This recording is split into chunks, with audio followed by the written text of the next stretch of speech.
आज बनाते हैं एक ऐसा ऑर्गेनाइजर जो खुद तो स्लिम सा हो लेकिन बहुत सारी चीजों को ऑर्गेनाइज कर पाए। चाहे bedroom, kitchen, bathroom, even cupboard हो, वहां पे भी हम उसे इजीली हैंग कर पाए। और सबसे मजेदार बात ये कि उस पे हमें खर्चा ना करना पड़े। तो फिर ले आते हैं अपना वो वाला वेस्ट मटेरियल जिसका यूज करके मैंने लास्ट वीडियो में ये ब्यूटीफुल से ड्रीम कैचर बनाए थे, और इस आइडिया को आपने बहुत सारा प्यार दिया। तो चलो आज का वीडियो स्टार्ट करते हैं और बनाते हैं कुछ बढ़िया सा। सबसे पहले एक व्हाइट पेपर लेकर हेक्सागन की शेप बना रही हूँ। आप चाहे तो ट्रायंगल, सर्कल, कोई भी शेप बना सकते हो, बट हेक्सागन की शेप बहुत ही प्यारी लगती है। अगर आपको ड्रॉ करने में दिक्कत आए तो डिस्क्रिप्शन में इस ड्राइंग का लिंक दे दूंगी, तो वहां से जाकर आप इसे देख भी सकते हो, प्रिंट करके इसका यूज भी कर सकते हो। मेरा काम सुपर इजी हो जाए इसके लिए मैं ले रही हूँ ये पेस्टिंग वाला पेपर बकरम। पेपर बकरम इसलिए क्योंकि ये पेपर के जितना पतला और ट्रांसपेरेंट है। अब इसका यूज क्या है वो तो मैं आगे बताऊंगी। अभी इनके हेक्सागन कट करके इन्हें साइड में रख देंगे।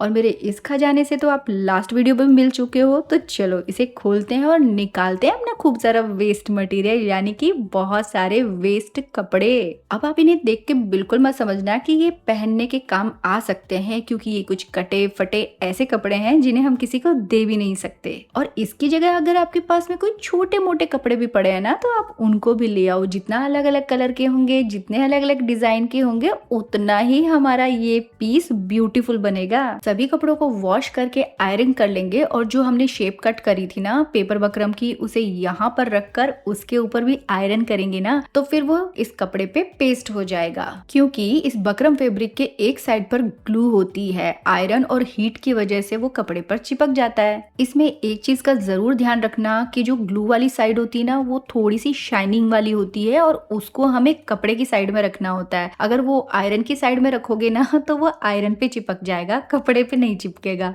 मोस्टली ये बकरम जो है ना, वो स्टिचिंग में काम आता है, जिसमें कॉलर, गला पट्टी या ब्लाउज के अंदर जिस हिस्से को स्टिफ करना होता है ना, वहां पे इसे पेस्ट किया जाता है। तो ये आपको जहाँ सिलाई का सामान मिलता है ना, वहाँ इजीली मिल जाएगा। बहुत ही सस्ता आता है, 30 रुपीज मीटर मिलेगा। वैसे तो ये पेस्टिंग वाला बकरम एक और आता है जो कि थोड़ा सा मोटा होता है, यानी कि थिक मटेरियल होता है। वो वाला मत लेना, ये पतला वाला ही लेना, क्योंकि ये थोड़ा सॉफ्ट होता है और इसे हैंडल करना भी इजी होता है, और ये फुली वॉशेबल होता है। तो जो हमारा ऑर्गेनाइजर बनेगा ना, उसे हम वॉश भी कर पाएंगे। सेम शेप के अलग अलग कलर और प्रिंट के हेक्सागन रेडी हो गए। अब उन्हें इस तरीके से रख के हम स्टिचिंग कर देंगे और रेडी हो जाएगा एक बहुत ही ब्यूटीफुल सा पैचवर्क। हर एक डिजाइन, हर एक कलर एक दूसरे को कॉम्प्लीमेंट कर रहा है, और एक साथ में ये सारे बहुत ही ब्यूटीफुल लग रहे हैं, बिल्कुल बोहो लुकिंग स्टाइल। इन छोटे छोटे हेक्सागन शेप का यूज करके आप कई डिजाइन के पैचवर्क बना सकते हो। मैंने तो सिंपल सी 3 स्ट्रिप रेडी की हैं। अब इनका यूज कहाँ करने वाली हूँ ये आगे बताऊंगी।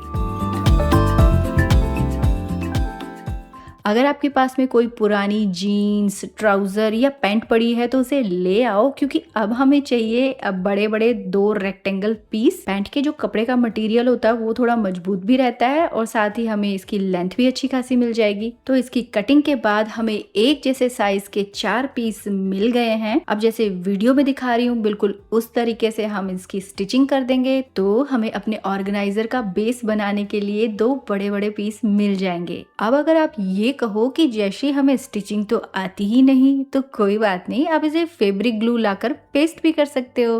दोनों पीस रेडी हो गए हैं, आयरन करके स्टिचिंग को सेट भी कर दिया है। अब ब्राउन कलर के कॉम्बिनेशन के साथ मैंने लिया है ये व्हाइट शर्ट, और सेम साइज की 3 रेक्टेंगल शेप के पीस हम कट कर लेंगे, और इनसे बनाऊंगी मैं पॉकेट्स। तो साइज जो है वो आप अपने पीस के अकॉर्डिंग छोटा बड़ा कोई भी ले सकते हो, और कितने भी पॉकेट्स बना सकते हो। पॉकेट हमारी स्टिफ रहे इसके लिए मोटा वाला बकरम फैब्रिक लिया है। लेंथ बिल्कुल पॉकेट की जितनी रखी है, और जो उसकी विड्थ है वो जस्ट हाफ रखी है। रेक्टेंगल वाले जो 2 पीस लिए थे उनमें से एक बार के लिए एक पीस को हटा देंगे, सारा काम एक ही पीस पे करेंगे। हमारी सारी पॉकेट सही डिस्टेंस पे लगे इसके लिए इंची टेप से पहले ही मार्क लगा देंगे। तो मैं पॉकेट को 2.5 इंच का गैप दे रही हूँ, तो जो फाइनल आउटकम है वो हमारा बहुत ही ब्यूटीफुल, नीट एंड क्लीन आए। इसके लिए हमें इन छोटी छोटी बातों का ध्यान रखना चाहिए।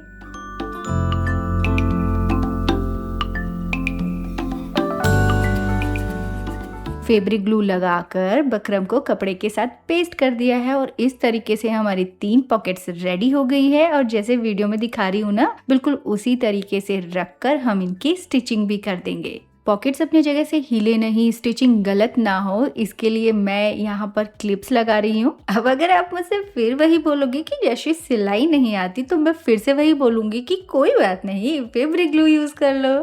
तो लो जी, पॉकेट्स हमारी लग चुकी हैं और जो हमने पैचवर्क रेडी किए थे ना, उन्हें अब हम यहाँ लगा देते हैं। इन पैचवर्क को लगाने के लिए सिलाई मशीन का यूज तो बिल्कुल नहीं करेंगे। या तो आप इन्हें हैंड स्टिच कर सकते हो या फिर आप इन्हें इस तरीके से पेस्ट कर सकते हो। तो मैंने नीचे की साइड में स्टिच किया है और ऊपर की साइड में इसे पेस्ट किया है।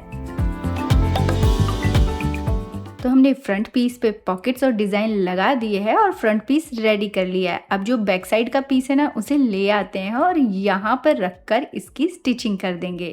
अगर आप सिलाई करने के शौकीन हैं और आप बिगनर हैं और आपको समझ में नहीं आ रहा कि आपको कौन सी सिलाई मशीन लेनी चाहिए, तो चलो बताती हूँ। तो जो मैं मशीन यूज कर रही हूँ उसे यूज करते हुए मुझे 10 साल हो गए हैं और बहुत ही बढ़िया मशीन है। उषा ज़ेनोम की वंडर स्टिच फुल्ली ऑटोमेटिक है और इलेक्ट्रिक स्विंग मशीन है। सबसे अच्छी बात है कि बहुत ही लाइट वेट है। इसमें 21 स्टिच फंक्शंस हैं। इससे आप बटन फिक्स कर सकते हो, बटन होल स्टिच कर सकते हो, रोल्ड हेमिंग यानी पिको कर सकते हो। तो कहने की बात यह है कि बिगनर फ्रेंडली है, बहुत ही बढ़िया मशीन है। अगर आप इसे लेना चाहते हो तो इसका बाइंग लिंक मैं आपको डिस्क्रिप्शन में दे दूंगी, तो वहां पर जाके इसे चेक कर सकते हो। ऑनलाइन भी ले सकते हो, ऑफलाइन भी ले सकते हो।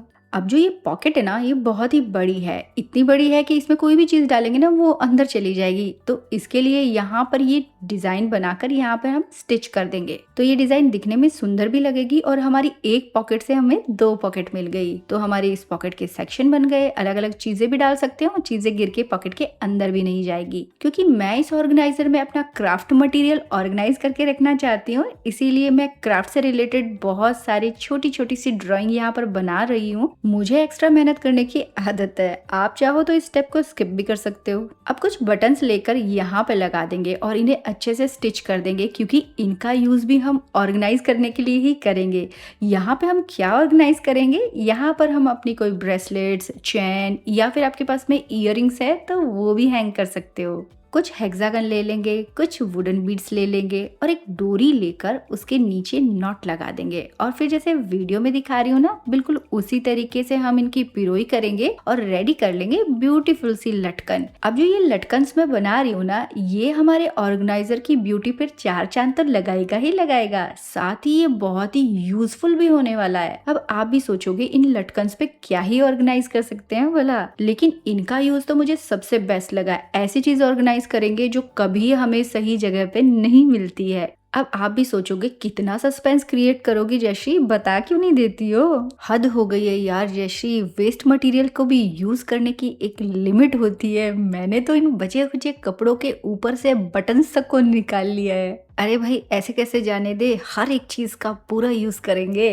तो देखो ये सारे पीसेस कितने सुंदर लग रहे हैं। शर्ट और शर्ट के बटन बिल्कुल सही जगह पे आ गए। तो हमारा मेन पीस और लटकन्स रेडी हो गई हैं। अब इनका आगे क्या करना है वो बताती हूँ। मैं ले रही हूँ इस टाइप का वुडन हैंगर। आपके पास में जो भी हैंगर है ना, वो ले आओ। तो मैंने पहले ही मार्क लगा दिया था और वहां पर हम इस तरीके से फोल्ड करके हैंड स्टिच कर देंगे और इसे फिक्स कर देंगे। तो मैंने इस तरीके का हैंगर लिया है, जिसे ट्विस्ट करके डोर पे भी हैंग कर सकते हैं और इस तरीके से वॉल पे भी हैंग कर सकते हैं। अब जो मैंने 4 लटकन्स बनाई थी ना, उनको 2-2 के सेट में हैंगर के दोनों तरफ लगा देंगे। तो चलो अब बताती हूँ इनका क्या ही यूज करने वाली हूँ मैं। तो हमारे पास में ना छोटी छोटी सी हेयर एसेसरीज होती हैं, कुछ क्लिप्स होती हैं, कुछ क्लचर्स होते हैं, जो हमें कभी भी सही जगह पे नहीं मिलते। मेरे तो भाई हमेशा ही गुम जाते हैं। तो मैं इनके ऊपर टिक टैक पेंस लगाने वाली हूँ और मेरे सबसे छोटे साइज के जो क्लचर्स है ना, मैं उन्हें हैंग करने वाली हूँ। अब कहाँ घूमेंगे, अब कहीं नहीं जाने वाले।